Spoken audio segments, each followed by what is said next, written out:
Reinkarnasi dengan sistem pengganda XP. 196, Alam Pendirian Fondasi. Penyempurnaan tubuh, lapisan ke-14 3000 per 14000, plus 3000 per 14000. Pengumpulan Ki, lapisan ke-10 5100 per 10000, plus 1500 per 10000. Pikiran, level 6 180 per 10000, plus 60 per 10000. Jiwa, bayi 5000 per 100.000, plus 1100 per 100.000. Akar spiritual, elemen omni tingkat tinggi, 100 per 3000. Tubuh Dao Transcendent, tingkat 1, 36.090 per 1 juta, plus 110 per 1 juta. Tubuh Kekacauan, level 2, 250 per 20.000, plus 150 per 20.000. Garis keturunan, Naga, Phoenix, setengah darah 600 per 3000, plus 400 per 3000. Pencerahan, Suci, 210 per 5000, plus 30 per 5000. Api Roh, Api Kekosongan Jurang, tingkat 5, 2640 per 50.000, plus 40 per 50.000. Seni Pedang 10 Musim tingkat Suci, Pemula, 80 per 100, plus 60 per 100. Serangan Petir tingkat tinggi, Sukses Besar, 15 per 400, plus 15 per 400. Telapak Api tingkat tinggi, Sukses Besar, 175 per 400, plus 15 per 400. Serangan Telapak Tangan tingkat tinggi, Air, Kayu, Tanah, Logam, Petir, Sukses Besar 15 per 400, plus 15 per 400.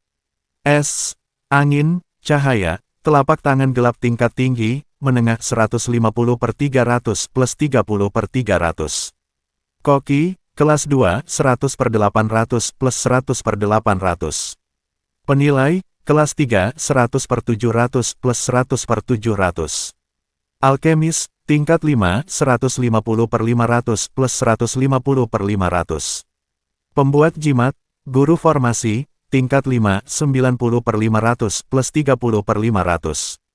Pandai Besi, kelas 5, 50 per 500, plus 50 per 500. Kedokteran, kelas 8, 140 per 200, plus 100 per 200. Petani Roh, kelas 8, 70 per 200, plus 30 per 200. Poin pengalaman berlipat ganda. Petani Roh, kelas 8, 70 per 200, kelas 8, 140 per 200. Kedokteran, kelas 8, 140 per 200, kelas 7, 0 per 300. Pandai Besi, kelas 5, 50 per 500, kelas 5, 100 per 500. Pembuat Jimat, Guru Formasi, tingkat 5, 90 per 500, tingkat 5, 180 per 500. Alkemis, kelas 5, 150 per 500, kelas 5, 300 per 500. Penilai, kelas 3, 100 per 700, kelas 3, 200 per 700. Masak, kelas 2, 100 per 800, kelas 2, 200 per 800.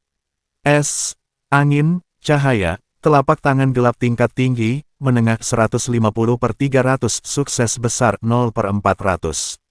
Serangan Telapak Tangan tingkat tinggi Air, Kayu, Tanah, Logam, Petir, Sukses Besar 15 per 400, Sukses Besar 30 per 400.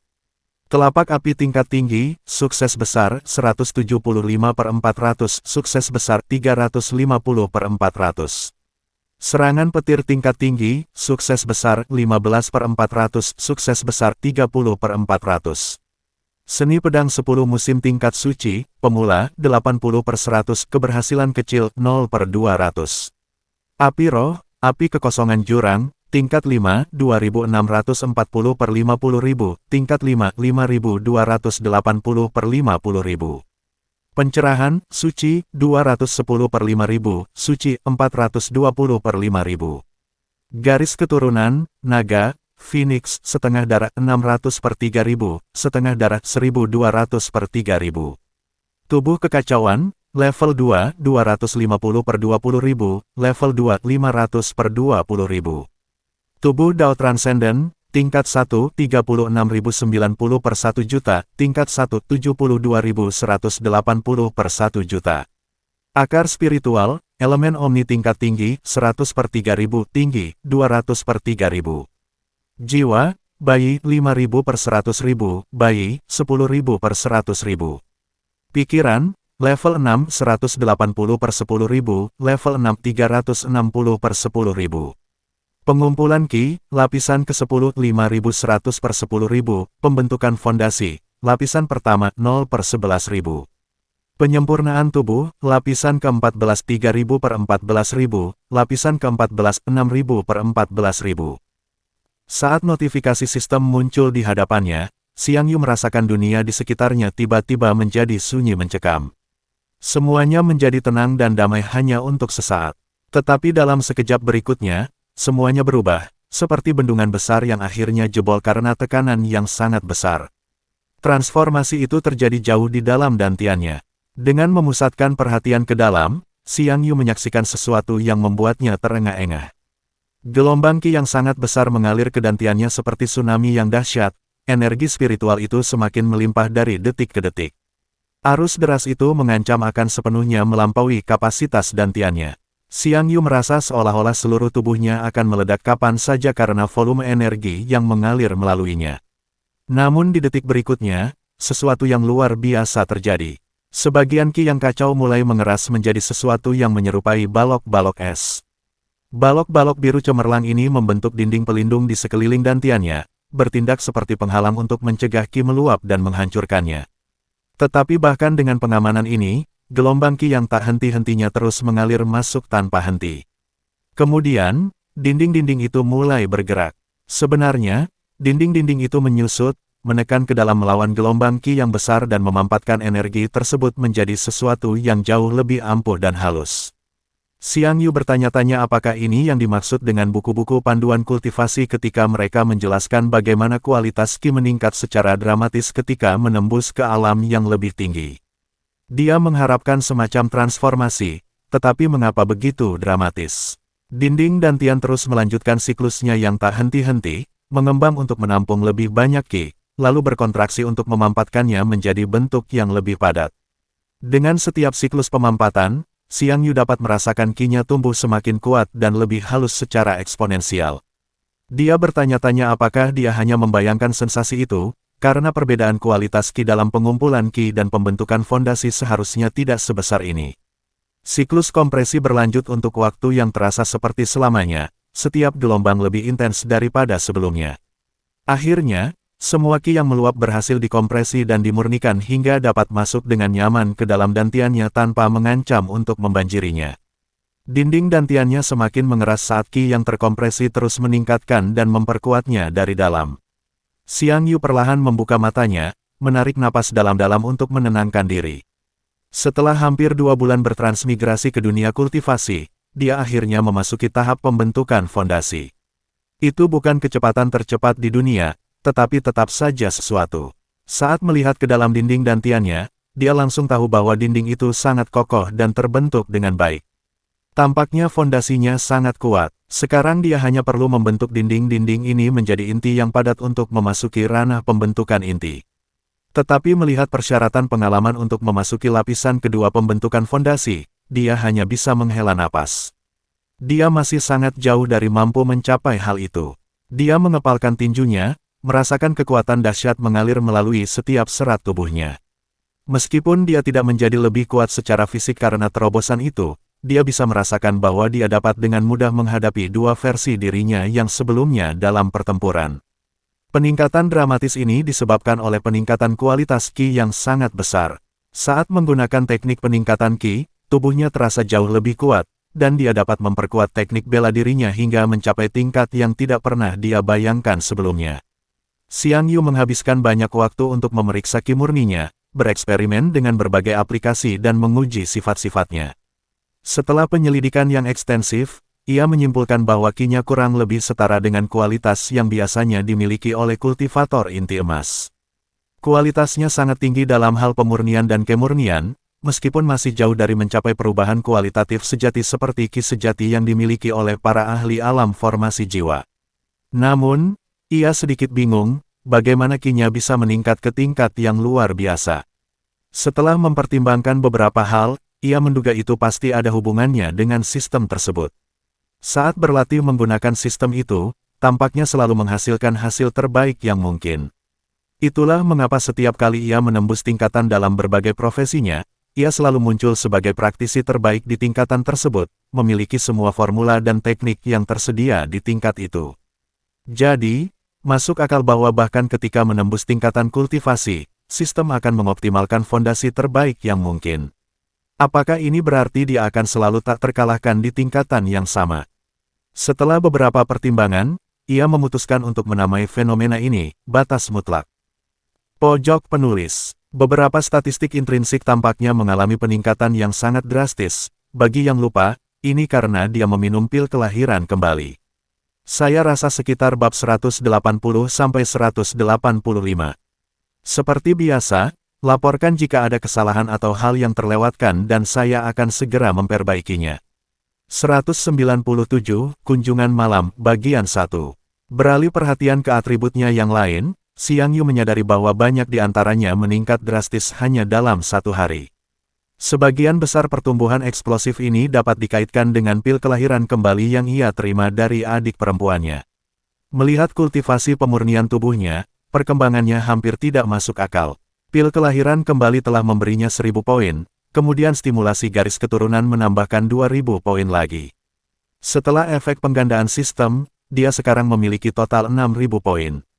Dia hanya perlu mendapatkan 1000 poin lagi sebelum riset berikutnya untuk menembus ke lapisan ke-15. Baru sehari sejak terobosan terakhirnya, namun dia sudah akan maju lagi pada riset berikutnya. Dia praktis melaju sangat cepat melalui tahapan pemurnian tubuh saat ini. Mengenai kultivasi Qi-nya, dia memiliki beberapa pemikiran tentang hal itu. Sebelumnya, dia selalu menganggap pemurnian tubuh sebagai aspek terpenting dari perkembangannya, karena secara konsisten memberikan manfaat nyata dengan setiap terobosan. Meskipun dia masih percaya hal itu benar, dia tidak lagi mampu meremehkan kultivasi Qi, terutama mengingat kemampuan luar biasa sistem ini untuk mengejar batas absolut dalam segala hal.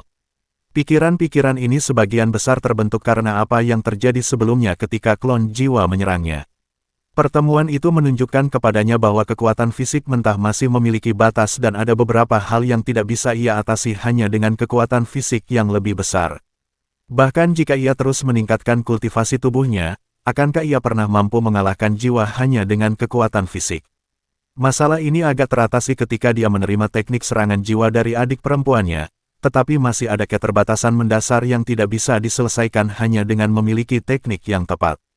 Setelah mempelajari manual serangan jiwa secara menyeluruh, dia dapat melihat bahwa teknik tersebut membutuhkan energi jiwa yang cukup besar untuk dieksekusi dengan benar.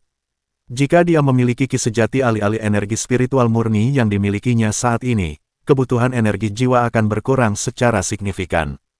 Hal ini membuatnya bertanya-tanya, jika ia berhasil mencapai alam pembentukan inti, apakah kualitas Qi dalam tubuhnya akhirnya akan mencapai tingkat Qi sejati? Tidak harus langsung mencapai status Qi sejati. Karena kualitasnya sudah sebanding dengan kultivator inti emas, ia hanya perlu maju ke tingkat kultivator jiwa Naschen. Kemudian ia dapat menggunakan jiwa bayinya untuk perlahan-lahan memurnikan energi spiritualnya menjadi Qi sejati, itulah proses standarnya. Kultivator jiwa Naschen biasanya menggunakan jiwa mereka untuk mengubah Qi yang telah dimurnikan menjadi Qi sejati yang lebih unggul untuk menembus alam pembentukan jiwa. Setelah peningkatan besar dalam poin pengalaman jiwa, hubungannya dengan bayi jiwa itu semakin dalam. Bayi jiwa itu telah mencoba proses pemurnian ini tetapi gagal total. Dia tidak yakin apakah kegagalan itu terjadi karena bayi jiwa itu masih bayi dan bukan jiwa yang baru lahir sepenuhnya, atau karena Qi-nya belum mencapai ambang kualitas yang diperlukan. Ini semua mulai terlalu membingungkan. Mari kita lanjutkan. Namun demikian, ia mencatat dalam hatinya untuk lebih memperhatikan kultivasi Qi-nya ke depannya. Berbicara tentang jiwa bayi, dia selalu bertanya-tanya mengapa jiwa itu tampak sangat berbeda dari dirinya sendiri. Tetapi setelah peningkatan poin pengalaman baru-baru ini, dia akhirnya mulai memahami apa yang terjadi. Pada tahap jiwa Naschen, jiwa dan kesadaran pikiran, seorang kultivator biasanya berada dalam sinkronisasi sempurna. Ini berarti bahwa ketika seseorang memasuki lautan spiritual mereka akan muncul persis seperti wujud jiwa mereka. Namun, karena bayinya belum sepenuhnya berkembang, ia tidak dapat mencapai sinkronisasi penuh dengan kesadarannya, menyebabkan dia terwujud di lautan spiritualnya sebagai kesadarannya dan bayinya sebagai entitas yang berdiri sendiri. Ingatan yang dimilikinya tentang dirinya hanyalah hal-hal yang sangat mendasar. Meskipun dapat menerima informasi baru secara real-time, apa yang sebenarnya dapat disimpan dan dipertahankan sangat terbatas. Tetapi seiring pertumbuhannya dan kematangannya, ia akan mampu menyimpan lebih banyak lagi hingga akhirnya mencapai sinkronisasi yang sempurna. Dia tersenyum, karena pada dasarnya itu hanyalah versi lain dari dirinya sendiri, tidak masalah jika dia sedikit berlebihan, kan? Tiba-tiba dia melihat senyumnya yang mengancam tercermin di permukaan air spiritual dan dengan cepat menenangkan diri, mengembalikan ekspresinya ke keadaan normal. Beralih ke statistik lainnya, tubuh Dao Transendennya telah mengalami peningkatan poin pengalaman yang luar biasa dan akhirnya mulai menunjukkan kemungkinan kemajuan yang nyata. Dengan laju peningkatan saat ini, ia memperkirakan paling lama akan membutuhkan waktu 5 hari sebelum mencapai level kedua. Ia tak sabar untuk melihat perubahan apa yang akan dibawa oleh transformasi tersebut. Namun, ia merasa aneh karena belum merasakan perubahan bertahap apapun yang terjadi pada tubuhnya. Tampaknya ia baru akan merasakan semua manfaatnya ketika fisiknya benar-benar meningkat, bukan merasakan peningkatan bertahap sepanjang prosesnya. Mengenai profesi sekundernya, pertempuran baru-baru ini telah mengganggu rutinitas latihan sistematisnya yang biasa, tetapi profesi-profesi tersebut tetap berhasil berkembang dengan caranya masing-masing. Karena ia paling mengandalkan alkimia selama konflik, alkimia telah melampaui profesi lainnya dan menjadi profesi dengan peringkat tertinggi di bawah memasak dan penilaian. Kemampuan pengobatannya juga meningkat pesat, memasuki kelas 7 setelah pengaturan ulang dan membawa serta sejumlah besar wawasan medis yang ingin dia eksperimenkan. Adapun teknik bertarungnya, dia tidak memiliki kemewahan waktu latihan khusus dan hanya berhasil melatihnya secara acak sepanjang hari. Akibatnya, peningkatan pengalamannya tidak sehebat sesi latihan sebelumnya. Namun demikian, kemajuannya tetap cukup baik. Dia melambaikan tangannya dengan acuh tak acuh, menutup antarmuka layar pengaturan ulang saat dia bersiap untuk memasuki lautan spiritualnya dan menguji kemampuan tempurnya yang telah ditingkatkan dalam simulasi pertempuran. Tepat ketika dia hendak memulai proses ini, dia merasakan seseorang sedang menyelidiki formasinya. Dengan menggunakan indera ilahinya untuk menyelidiki, dia segera mengenali orang itu sebagai adik perempuannya. Dia bertanya-tanya apa yang mungkin membawanya ke sini pada jam selarut ini. Kunjungan malam hari. Dengan cepat bangkit dari mata air spiritual, dia buru-buru mengenakan pakaiannya dan bergegas menuju formasi tersebut. Dia perlu membuka penghalang untuknya sebelum dia memutuskan untuk menerobosnya lagi. Hal terakhir yang dia inginkan adalah menghabiskan besok pagi untuk memperbaiki formasi yang telah dia buat dengan susah payah sekali lagi. Pojok penulis. Saya harap ini menjawab beberapa pertanyaan Anda tentang jiwa dan penampakannya sebagai entitas yang berbeda. Saya terlalu banyak bicara dan terkadang terdengar kacau, jadi saya harus menulis ulang. Beritahu saya jika ada sesuatu yang tidak Anda mengerti. Mengenai akar spiritual, ya, itu memang meningkatkan ki yang dia peroleh. Tapi ingat bahwa Xiang Yu jarang berlatih kultivasi ki dan sebagian besar mendapatkannya dari makanan spiritual. Biasanya, dia mendapatkan 500 ki per hari. Kali ini, dia mendapatkan 600 ki. Saya tahu perbedaannya agak kecil, tetapi itu sebagian besar karena 500 ki itu didapatkan saat dia makan siang dan makan malam. Kali ini, hanya makan malam. Jika dia juga makan siang, jumlahnya akan menjadi 700.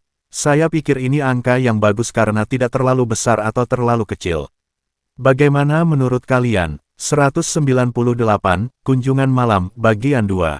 Yao, kenapa kau di sini? Tanya Xiang Yu sambil menonaktifkan formasi dengan lambaian tangannya. Susunan-susunan itu berkilauan dan menghilang, memungkinkannya untuk melewatinya. Li Yao tidak langsung menjawab.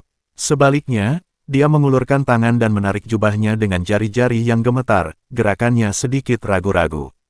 Kau berbohong, ucapnya. Suaranya begitu pelan sehingga dia harus berusaha keras untuk mendengar kata-katanya. Apa? Tanya Xiang Yu bingung sambil mengamati ekspresi sedihnya. Kau berbohong, ulangnya, kali ini sedikit lebih keras. Kau bilang kau tidak akan pergi, lanjutnya, cengkeramannya pada lengan bajunya semakin erat. Xiang Yu akhirnya mengerti apa yang dibicarakannya. Dia bertanya-tanya apakah dia benar-benar terjaga pada saat itu. Dia mengira dia hanya sedang bermimpi buruk. Dia menatapnya, tetapi wanita itu terus menarik-narik lengan bajunya, pandangannya tertuju ke tanah, tidak menatap matanya. Yao Yao, panggilnya lembut, sambil mengulurkan tangan untuk mengangkat dagunya agar dia menghadapnya. Dia tidak menolak sentuhannya dan perlahan mendongak menatapnya. Matanya menyimpan kerentanan yang jarang dilihatnya, yang membuat hatinya sedikit sakit. Xiang Yu bingung harus berkata apa untuk menghiburnya. Namun sebelum ia sempat berbicara, wanita itu tiba-tiba jatuh tersungkur ke dadanya, melingkarkan lengannya di tubuhnya. Aku benar-benar takut, ucapnya sambil menyandarkan kepalanya di jubah pria itu, suaranya teredam namun penuh emosi. Ketika saya mendengar apa yang terjadi, saya benar-benar takut, lanjutnya, kata-katanya kini terdengar lebih cepat. Saat aku membayangkan betapa dekatnya aku hampir kehilanganmu, itu benar-benar membuatku takut, ucapnya, cengkeramannya pada pria itu semakin erat. Saat aku memejamkan mata, aku mencoba membayangkan apa yang akan terjadi jika aku benar-benar kehilanganmu, katanya, tetapi suaranya kini berbeda, membuat Xiang Yu merinding. Apakah kamu tahu bagaimana rasanya? Tanyanya, sedikit menarik diri untuk menatapnya. Saat itulah dia melihatnya, matanya bersinar merah terang. Tidak, sebenarnya matanya tidak bersinar. Dia mengalami pendarahan dari matanya. Xiang Yu sangat terkejut melihat pemandangan itu sehingga dia tidak bisa bereaksi. Lihat, bahkan kakak senior pun tak bisa membayangkannya, ucapnya, sambil tersenyum yang membuat bulu kuduknya merinding. Ekspresinya salah, ini bukan Li Yao yang ia kenal. Sama halnya denganku, saat aku mencoba membayangkannya, yang kulihat hanyalah darah di mana-mana. Hanya mayat-mayat, guru, bibi bela diri, semua orang. Dunia itu sendiri akan berakhir. Aku tidak melihat dunia tanpa kalian, lanjutnya, cengkeramannya semakin erat dan senyumnya yang meresahkan semakin lebar. Xiang Yu berusaha melepaskan diri dari pelukannya, tetapi dia tidak bisa bergerak. Wanita itu hanya memeluknya dengan santai, namun dia mendapati dirinya benar-benar tak berdaya. Apa maksudnya dengan, tidak ada dunia? Apakah dia benar-benar akan menghancurkan seluruh dunia? Apakah itu mungkin? Yao Yao, tenanglah, dia mencoba berbicara. Namun, dia tidak lagi mendengarkan, tenggelam dalam pikirannya sendiri yang berputar-putar. Senyumnya menjadi semakin mengancam, dan aura spiritualnya mulai berkobar di sekitar mereka. Aku sangat sedih, bahkan hanya memikirkannya, katanya, suaranya semakin terdengar tidak terkendali. Aku terlalu ceroboh, terlalu berbahaya meninggalkan kakak sendirian. Selalu ada seseorang yang mengincarku, berusaha merebut kakak dariku. Dia mulai berbicara dengan cepat, kata-katanya saling bertabrakan dalam kepanikan. Tapi siapa dia? Lanjutnya tanpa menunggu jawaban, matanya melirik ke sana kemari dengan liar. Xiang Yu terus berusaha menarik perhatiannya, memanggil namanya dan mencoba menembus bagian rasional yang tersisa dalam dirinya, tetapi dia benar-benar terhanyut dalam pengaruh saus.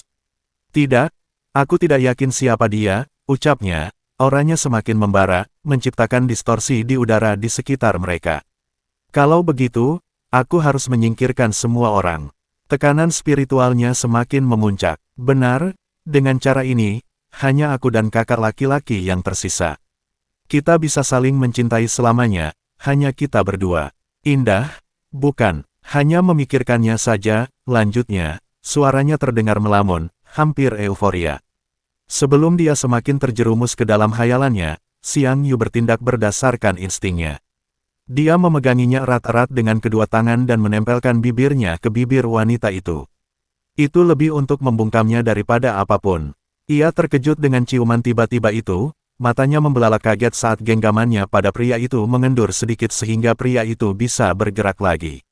Namun Xiang Yu tidak melepaskannya, melanjutkan ciuman hingga akhirnya ia benar-benar melepaskannya, auranya perlahan mereda. Ketika akhirnya dia berhenti dan menoleh ke belakang untuk melihatnya, wajahnya benar-benar merah padam, dan dia tidak bisa menatap matanya, membuang muka karena malu. Sial, apa yang telah kulakukan? Pikir Xiang Yu. Gadis ini benar-benar gila. Itu sangat memalukan, apa yang tadi kukatakan pada kakak senior. Pikir Li Yao, menutupi wajahnya yang memerah dengan kedua tangan saat ia kembali sadar. Jauh di dalam kesadaran Li Yao, permaisuri akhirnya angkat bicara dengan desahan lega yang berat.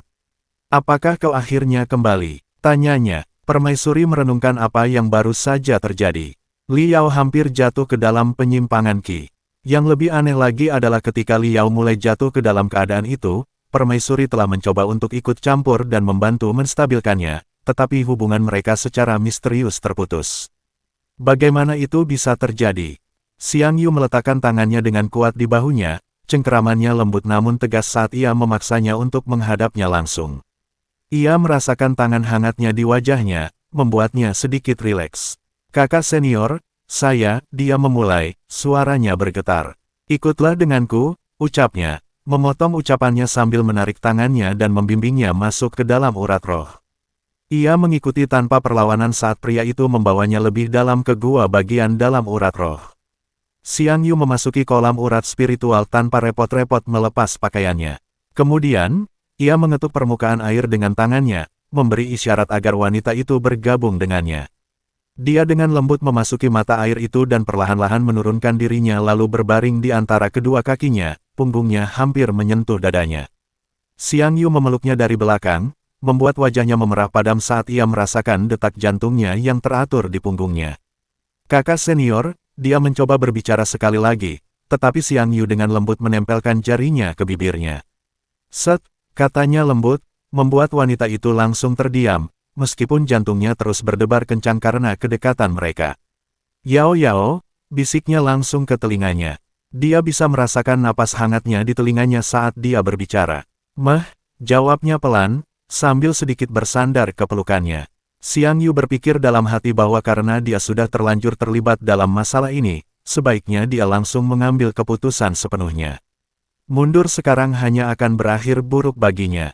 Kamu tahu kan aku paling mencintaimu? Tanyanya. Li Yao mengangguk tanpa ragu. Aku sangat sedih melihatmu sedih seperti itu, lanjutnya, suaranya semakin lembut. Aku ingin Yao Yaoku selalu bahagia. Aku tahu itu karena aku lemah sehingga Yao Yao jadi khawatir, katanya dengan nada menyesal. Tidak, kakak, bukan seperti itu, katanya cepat, berbalik dalam pelukannya untuk menatapnya langsung. Tidak apa-apa, aku akan bekerja lebih keras lagi agar tidak mengecewakanmu, ucapnya, tatapannya bertemu dengan tatapan wanita itu. Dia meletakkan tangannya dengan lembut di kepala wanita itu. Kamu masih lelah, kan? Kamu bisa tidur, katanya. Kali ini, aku tidak akan pergi kemanapun, janjinya. Benarkah? Tanyanya. Bahkan jika kau menutup mata hari ini dan membukanya 1 miliar tahun kemudian, aku akan tetap berada di sana menunggu, katanya. Dia terkekeh pelan mendengar pernyataan itu. Bagaimana mungkin kau bisa hidup selama 1 miliar tahun? Tanyanya dengan geli. Aku akan melakukannya hanya untukmu, jawabnya segera, lalu menatap dalam-dalam matanya. Mau coba? Dia menggelengkan kepalanya dengan cepat, senyum kecil tersungging di sudut mulutnya. Aku tidak ingin hidup selama miliaran tahun tanpa bertemu kakak, katanya. Xiang Yu tersenyum mendengar jawabannya, berpikir bahwa dia sudah sedikit rileks. Aku juga, jadi jangan tidur selama miliaran tahun, katanya sambil wanita itu menggeser posisi dan menyandarkan kepalanya di dadanya. Setelah beberapa waktu berlalu dalam keheningan yang damai, hanya terdengar suara lembut air spiritual yang beriak di sisi kolam, akhirnya dia tertidur. Xiang Yu berpikir dalam hati bahwa wanita itu pasti sangat terguncang oleh kejadian hari itu jika dia masih seperti ini sampai sekarang.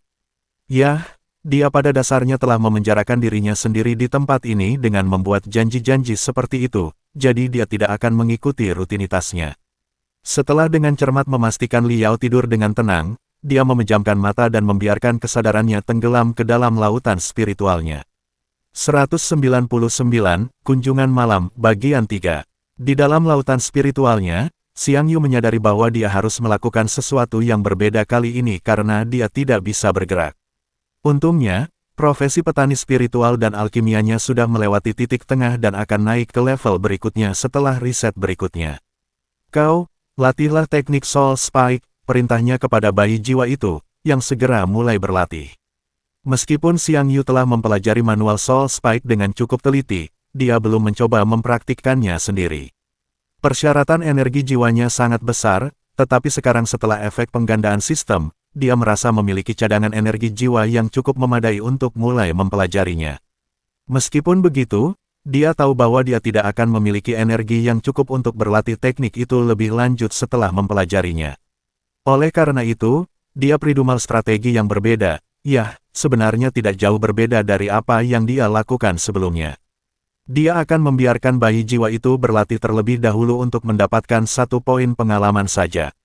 Setelah itu terjadi, dia akan dapat bereksperimen dengan teknik tersebut secara ekstensif dalam simulasi pertempuran tanpa menghabiskan energi jiwanya yang sebenarnya. Lagi pula, dalam simulasi, dia selalu dalam kondisi puncak dan kembali ke kondisi semula setelah simulasi selesai. Dia tidak keberatan jika bayi jiwa itu tidak akan mengolah atribut pikirannya malam ini. Setelah peningkatan poin pengalaman baru-baru ini, bayi itu tidak lagi mudah lelah dan bahkan mungkin mampu berlatih kultivasi pikiran sepanjang hari jika diperlukan. Saat bayi jiwa itu sibuk mempelajari tekniknya, Xiang Yu memasuki simulasi pertempurannya. Pertama-tama, ia memilih Mei Ling, yang berada di tahap puncak inti emas, sebagai lawannya. Ini bahkan bukan pertarungan lagi. Dia menghancurkannya seketika. Perbedaan kekuatan begitu besar sehingga terasa hampir tidak adil. Senang dengan kemajuannya, dia kemudian memilih Li Yao sebagai lawannya. Yang mengejutkan, kali ini dia benar-benar mampu mengimbanginya, bertarung hampir setara dalam hal kekuatan fisik. Namun, dia tidak memiliki cara efektif untuk bertahan melawan teknik-tekniknya, terutama serangan petir, yang berarti dia selalu kalah pada akhirnya ketika Li Yao melepaskan teknik-tekniknya. Tetapi ini merupakan kemajuan yang luar biasa dibandingkan dengan penampilannya yang sebelumnya tanpa harapan. Dia memutuskan untuk menjadikan Li Yao sebagai rekan latihannya sejak saat itu. Tingkat tantangannya sangat cocok untuk mendorong batas kemampuannya. Xiang Yu akhirnya mengakui bahwa kultivasi Qi memang sangat penting. Ia mampu menyamai kemampuan fisik Li Yao semata-mata karena kualitas Qi-nya yang superior, padahal sebelumnya ia hampir tidak mampu memberikan satu serangan pun. Dalam kultivasi Qi, semuanya tentang meningkatkan kualitas energi spiritual tanpa banyak perubahan pada kekuatan fisik. Secara teknis, dia sebenarnya sudah berada di tahap inti emas karena kualitas Qi adalah satu-satunya hal yang penting dalam kultivasi Qi, dia hanya kekurangan inti emas yang sebenarnya. Dia memutuskan untuk berhenti terlalu banyak berpikir dan fokus saja pada latihan. Selama hampir 1 jam, dia terus menjalankan simulasi melawan Li Yao, menyempurnakan teknik bertarungnya dan menguji berbagai pendekatan taktis. Dia benar-benar senang dengan peningkatan yang telah dia buat pada gaya bertarungnya, memperhatikan kombinasi yang lebih lancar dan pengaturan waktu yang lebih baik dalam serangannya. Yang lebih mengesankan lagi, tampaknya kesadaran tempurnya mulai menunjukkan beberapa perubahan meskipun dia belum sepenuhnya yakin dan membutuhkan beberapa eksperimen lagi untuk memastikannya. Akhirnya, dia memutuskan untuk memeriksa perkembangan bayi tersebut. Bayi itu duduk dalam posisi meditasi, wajahnya menunjukkan tanda-tanda ketegangan yang jelas saat ia berjuang untuk berkonsentrasi pada teknik yang rumit. Di depan dahinya, sesuatu mulai menggelembung di udara, gumpalan aneh seperti awan yang tampaknya berjuang untuk mempertahankan bentuk yang utuh. Setelah beberapa saat yang menegangkan, massa tak berbentuk itu akhirnya membentuk sesuatu yang menyerupai anak panah, meskipun sama sekali tidak terlihat seperti anak panah yang sebenarnya dan tampak perlahan-lahan hancur di bagian tepinya. Proyektil yang cacat itu kemudian meluncur ke depan, bergerak sangat lambat menembus lautan spiritual. Setelah menempuh jarak hanya beberapa inci, ia benar-benar hancur berkeping-keping, lenyap menjadi ketiadaan. Bayi itu langsung ambruk ke belakang, benar-benar kelelahan karena usahanya. Ia mendongak ke arah Xiang Yu yang baru saja datang. "Kerja bagus. Kamu bisa istirahat sebentar," kata Xiang Yu sambil tersenyum, lalu memeriksa sistem tubuhnya. Soul Spike tingkat suci, pemula, 2/100. Setelah bayi itu agak pulih dari sesi latihan yang melelahkan, Xiang Yu kembali menjalankan simulasi pertempuran. Kali ini, dia dengan sengaja berusaha lebih fokus untuk memasukkan teknik Soul Spike ke dalam pertarungannya, meskipun dia memastikan untuk tidak mengabaikan teknik-teknik lainnya. Dia melanjutkan pelatihan intensif ini untuk waktu yang cukup lama, bertarung dalam pertempuran yang tak terhitung jumlahnya sampai dia puas dengan poin pengalaman yang telah dikumpulkannya. Setelah mencapai tujuan pelatihannya, dia memutuskan untuk membiarkan bayi itu melanjutkan pengembangan atribut pikirannya dan meninggalkan lautan spiritualnya. Ketika kesadarannya kembali ke dunia fisik, Li Yao masih tidur nyenyak di dadanya, napasnya teratur dan rileks. Dia memutuskan untuk tidak mengganggu istirahatnya. Sebaliknya, ia memilih untuk menggunakan waktu ini secara produktif dengan mengembangkan kemampuan pemurnian Qi-nya. Ia berkonsentrasi pada energi spiritual di sekitarnya dan perlahan mulai menyerap dan memurnikannya. Mata air spiritual telah habis, jadi ia mengambil ki langsung dari udara di urat spiritual yang juga cukup kaya akan ki. Saat berlatih, Xiang Yu mendapati dirinya berpikir bahwa sensasi itu benar-benar menenangkan. Seseorang dapat dengan mudah larut dalam hal ini. Aliran energi yang lembut melalui meridiannya menciptakan kehangatan yang menenangkan yang menyebar ke seluruh tubuhnya. Dia melanjutkan sesi kultivasi ini dengan tekun hingga fajar. Baru kemudian dia membuka matanya dan memeriksa kemajuannya. Melihat antarmuka sistemnya, dia merasa agak kecewa karena hanya mendapatkan 50 poin selama sesi tersebut.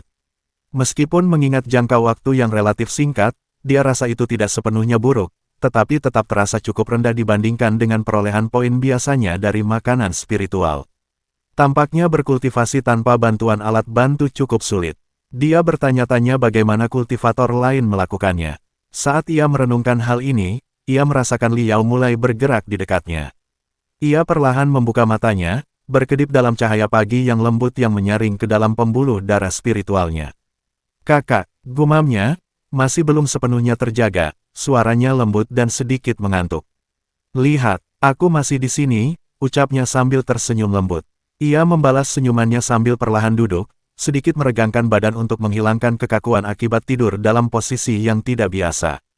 "Terima kasih," katanya sambil membungkuk formal, meskipun ekspresinya tetap hangat. Xiang Yu hanya tersenyum menanggapi. "Tidak masalah sama sekali," jawabnya dengan tulus. Ia berpikir dalam hati bahwa wanita itu tampaknya telah kembali seperti biasanya, setidaknya untuk saat ini. Ia sangat berharap wanita itu akan tetap seperti itu dan tidak kambuh. Jika tidak, ia tidak akan bertahan lama, dan dunia pun tampaknya tidak akan bertahan lama. "Apakah kamu lapar? Apakah kamu ingin aku menyiapkan sesuatu untukmu?" Tanyanya sambil mulai berdiri, sudah meraih cincin spasialnya. "Tidak," ucapnya cepat, meraih tangannya sebelum tangan itu sempat meraih cincin. "Aku hanya mau ini," katanya sambil tersenyum nakal, lalu mendekat dan menciumnya dengan lembut. Sebelum dia sempat bereaksi atau menjawab, dia menghilang sepenuhnya dari pandangan, hanya menyisakan suaranya yang bergema di kepalanya, "Aku pergi duluan."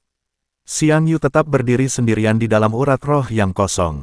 Ia berpikir dalam hati bahwa kali ini wanita itu benar-benar telah membuatnya lengah.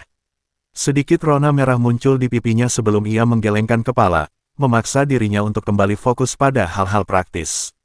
Sudah waktunya untuk menyempurnakan beberapa senjata, dia akhirnya bisa memberi makan urat roh sekali lagi. Pojok penulis. Kupikir aku akan membuat beberapa bab untuk Liao sekaligus mengembangkan hubungan mereka sedikit. Romansa bukanlah keahlianku jadi, katakan padaku apa pendapatmu tentang itu. Apakah saya sedang memasak atau sebaiknya saya menyerah saja dan beralih ke angka-angka saja? 200. Memberi makan urat roh. Xiang Yu bekerja di bengkel pandai besinya, membuat senjata. Setelah selesai membuat senjata, dia akan memberikannya ke urat roh. Saat ia menyaksikan pedang spiritual tingkat menengah lainnya menghilang ke dalam tanah, pikirannya berkecamuk. Meskipun sebagian dirinya ingin meningkatkan peralatan sekte, ia harus realistis tentang prioritas. Dari apa yang telah ia saksikan selama pertempuran baru-baru ini, pertempuran sesungguhnya sebagian besar dilakukan oleh anggota terkuat, yaitu Liao dan roh-roh elemen. Murid biasa, meskipun penting, jarang berpartisipasi dalam momen-momen penting yang menentukan kemenangan atau kekalahan. Akan lebih masuk akal untuk memberi makan urat spiritual dan membuka akses ke sumber daya kultivasi yang lebih berharga daripada membagi perhatian terlalu banyak untuk mencoba meningkatkan kemampuan semua orang. Namun, ini bukan berarti dia akan sepenuhnya mengabaikan kebutuhan peralatan sekte tersebut. Dia hanya berencana untuk memfokuskan sebagian dari kebutuhan tersebut pada urat roh untuk saat ini, sampai urat roh tersebut tidak dapat lagi ditingkatkan. Setelah negosiasi baru-baru ini, cara dia membelanjakan sumber daya yang dihasilkannya sedikit berubah. Sebelumnya, dia hanya memberikannya kepada bibinya yang ahli bela diri dan bibinya akan mencari kegunaan untuk itu. Tapi sekarang, keadaannya sedikit berubah. 50% digunakan untuk memenuhi perjanjian perdagangan dengan 5 sekte utama. 20% dialokasikan untuk berdagang dengan pedagang lokal yang berurusan dengan sekte tingkat rendah di seluruh wilayah. Ini membantu membangun reputasi sekte awan biru dan menciptakan aliran pendapatan yang stabil dari transaksi kecil. 30% sisanya tetap berada di dalam sekte, meskipun statistik ini tidak sepenuhnya akurat. Sumber daya yang diperdagangkan ke sekte tingkat rendah bukanlah barang berkualitas tinggi karena sekte-sekte tersebut toh tidak mampu membeli barang premium. Sebagian besar yang diberikan kepada mereka adalah barang-barang yang tidak aktif digunakan oleh sekte awan biru. Bahkan untuk sekte-sekte besar, ia memperdagangkan barang setidaknya satu tingkat di bawah produk unggulannya saat ini, yang berarti barang-barang terbaik tetap 100% berada di dalam sektenya sendiri. Dari 100% eksklusif itu, yaitu senjata dan artefak dengan kualitas tertinggi yang bisa ia buat, ia memutuskan untuk mengalokasikan 50% untuk memberi makan urat roh. Bahkan dengan alokasi yang signifikan ini, ia tidak berpikir itu akan berdampak serius pada kemampuan tempur atau pertumbuhan sekte tersebut. Peralatan berkualitas tinggi yang tersisa masih akan memberikan peningkatan substansial bagi para petarung kunci mereka. Untuk saat ini, perhatian utamanya bukanlah senjata atau sumber daya dasar, melainkan mengamankan bahan kultivasi tingkat tinggi. Mereka baru saja berhasil menegosiasikan perjanjian perdagangan dengan 5 sekte utama kemarin, tetapi kemampuannya berkembang dengan kecepatan yang sangat menakutkan sehingga perjanjian tersebut sudah tidak mencukupi. Penguasaan alkimianya hampir mencapai tingkat keempat, yang berarti dia akan segera membutuhkan sumber daya tingkat keempat untuk melanjutkan kemajuannya. Sekte-sekte ini memang memiliki beberapa bahan tingkat 4, tetapi itu adalah harta berharga yang tidak bisa digunakan sembarangan. Mendapatkan akses ke bahan-bahan tersebut bukanlah hal yang mustahil, asalkan sekte tersebut menugaskannya untuk menciptakan sesuatu menggunakan ramuan-ramuan itu. Dengan tingkat keberhasilannya, selama dia berhati-hati, dia akan mampu menghemat beberapa sumber daya tambahan untuk dirinya sendiri dan kepentingan sekte. Namun, pendekatan ini tidak berkelanjutan dalam jangka panjang karena sekte-sekte besar juga tidak memiliki banyak ramuan ini. Mereka juga tidak secara aktif berupaya menggunakannya karena sebagian di antaranya disimpan untuk digunakan dalam pembuatan pil terobosan ketika pemimpin sekte akan maju ke tahap penjelajahan kekosongan atau untuk kesempatan serupa lainnya. Sepertinya mereka perlu mencari mitra dagang yang lebih besar dan lebih makmur. Dia bertanya-tanya kapan Liao akan membuka peta tingkat yang lebih tinggi untuk mereka. Ketika waktu yang dialokasikan untuk penyempurnaan senjatanya berakhir, Xiang Yu mengumpulkan produk jadinya. 15 senjata tergeletak di hadapannya, 10 senjata spiritual tingkat rendah dan 5 senjata tingkat menengah. Sebenarnya dia telah membuat total 10 senjata tingkat menengah, tetapi telah memberikan 5 di antaranya ke urat spiritual selama proses pembuatan. Pertumbuhan kali ini jauh lebih besar daripada saat ia memberinya senjata spiritual tingkat rendah. Peningkatan konsentrasi Kikini agak terdeteksi bahkan tanpa memperhatikan perubahannya secara detail. Namun, masih jauh dari peningkatan ke urat spiritual tingkat menengah yang layak.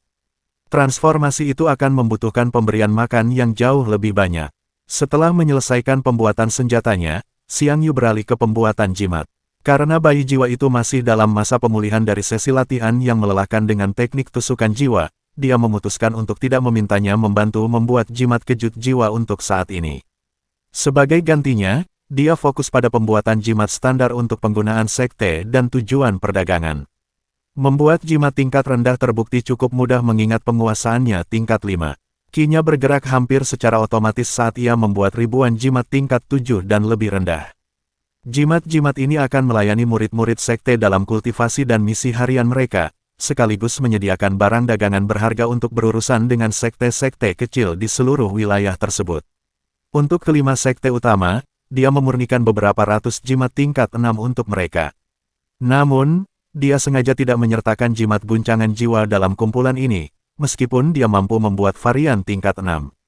Alasan utamanya adalah karena dia tidak ingin menghabiskan energi jiwa bayinya untuk kepentingan sekte lain. Mereka harus menunggu sampai dia menggandakan pengalaman jiwa bayinya lagi. Setelah menyelesaikan semua itu, Xiang Yu akhirnya bisa membuat sesuatu yang istimewa untuk dirinya sendiri. Karena ingin menghindari penggunaan jiwa bayi yang lelah, dia fokus membuat jimat ledakan tingkat 5, dan hanya berhasil membuat satu sebelum waktu makan siang tiba. Saat ia memeriksa jimat yang telah selesai, pandangannya beralih ke koleksi jimat ledakan yang tersimpan di cincin spasialnya. Senyum masam terlintas di wajahnya saat ia menyadari bahwa ia belum pernah menggunakan satupun dari jimat-jimat itu dalam pertempuran sesungguhnya. Ia tidak terlalu kecewa akan hal ini, bahkan, ia berharap tetap seperti itu. Meskipun sebagian dirinya merasa sayang karena ia tidak sempat menyaksikan keindahan jimat-jimat tersebut. Dengan pemikiran itu, dia mengumpulkan semua jimat ledakan tingkat 7 dan di bawahnya yang selama ini dia simpan untuk penggunaan pribadi dan mencampurnya dengan kumpulan jimat yang ditujukan untuk perdagangan. Karena sekarang dia memiliki versi tingkat 6 dan 5, jimat tingkat bawah menjadi tidak diperlukan lagi.